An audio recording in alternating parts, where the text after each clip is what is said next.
একজন কলা বিক্রেতা 5 টাকা পিস দরে কলা বিক্রি করছিল।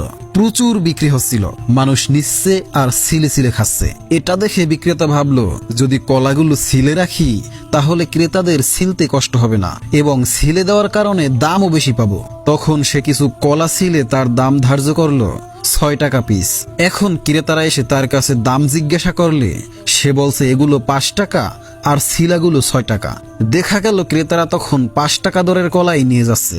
সে ভাবলো যখন কম দামি কলা থাকবে না তখন দাম বেশি দিয়ে নিয়ে যাবে। এক সময় 5 টাকার কলা সব শেষ হয়ে গেল।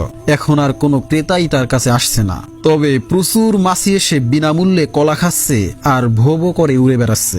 এখন সে ভাবলো দাম কমালে মনে হয় বিক্রি হবে। সে দাম কমাতে কমাতে 0 টাকায় চলে গেল। তবুও কেউ কলা নিল না। দিনের শেষে সেগুলো ড্রেনে ফেলে দিল।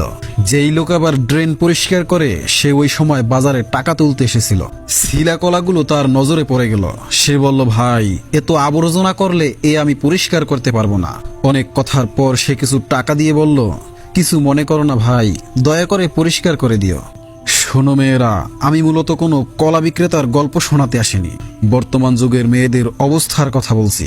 বর্তমান যুগের মেয়েদের অবস্থা ঠিক এই রকম। আগেকার মেয়েরা পর্দা করে চলতো, তাই তাদের টাকা দিয়ে সম্মানের সাথে নিয়ে যেত।